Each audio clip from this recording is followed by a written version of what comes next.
మీ destination ఏదైనా ప్రపంచంలో ఏ మూల ఉన్నా CN travel explore the world your way. అగ్రరాజ్యం అమెరికా వెళ్లేందుకు ప్రపంచవ్యాప్తంగా ఎక్కువ మంది ఆసక్తి చూపిస్తుంటారు.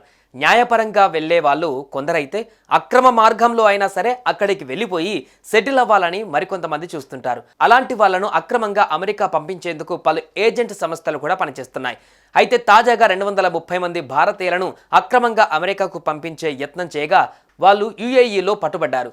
ఇందులో 170 మంది గుజరాతీలు ఉండడం గమనార్హం.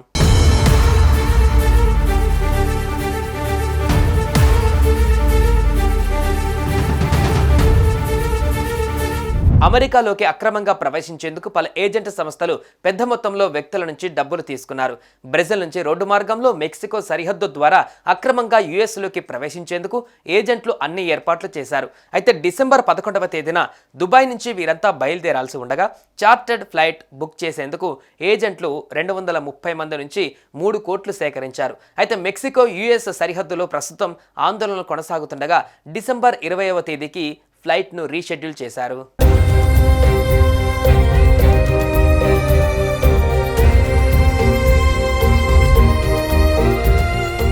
అయితే ప్రయాణికులకు మాత్రం విమాన రూట్ వివరాలను ఏజెంట్లు అందించలేదు. దీంతో వాళ్ళంతా ఏజెంట్లతో గొడవ పెట్టుకున్నారు. ఈ క్రమంలోనే ఏజెంట్లు డొనాల్డ్ ట్రంప్ బాధ్యతలు స్వీకరించేలోపే అందరినీ అమెరికాకు పంపుతామని హామీ ఇచ్చారు. ముఖ్యంగా డిసెంబర్ 20వ తేదీన ఫ్లైట్ ఉంటుందని, అప్పటి వరకు అంతా ఓపిక పట్టాలని చెప్పారు. దీంతో అందరూ షార్జాలోని దానా హోటల్లో బస చేస్తున్నారు. వీరితో పాటు పాజీ, ఠాకూర్ సాహెబ్ అనే ఏజెంట్లు కూడా ఉన్నారు.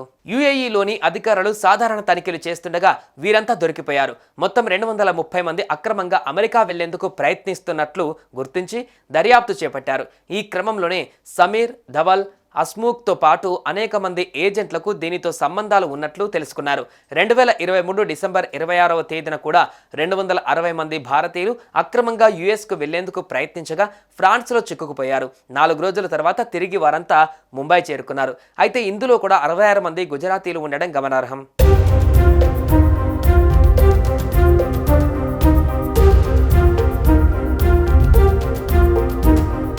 అక్రమ ఇమిగ్రేషన్ ఏజెంట్లు ఈ చార్టర్డ్ విమానాలను నిశితంగా నిర్వహిస్తుంటారు. ఎక్కువగా దుబాయ్ నుంచే బయలుదేరుతాయి ఈ ఫ్లైట్లు. అయితే ఫ్రాన్స్లో దొరికిపోయిన తర్వాత నుంచి వారంతా ఈ పద్ధతిని ఉపయోగించడం మానేశారు. ఉజ్బెకిస్తాన్, లిబియా మీదుగా వెళ్లేందుకు ప్రయత్నాలు చేశారు. అయితే అమెరికా ఒత్తిడి కారణంగా లిబియా మార్గం మూసివేయబడింది. ఇక ఇప్పుడు మెక్సికో ద్వారా అక్రమంగా ప్రవేశించాలని ప్రయత్నించి షార్జాలో చిక్కుకుపోయారు. మరి వీరి పరిస్థితి ఏంటనేది చూడాల్సి ఉంది.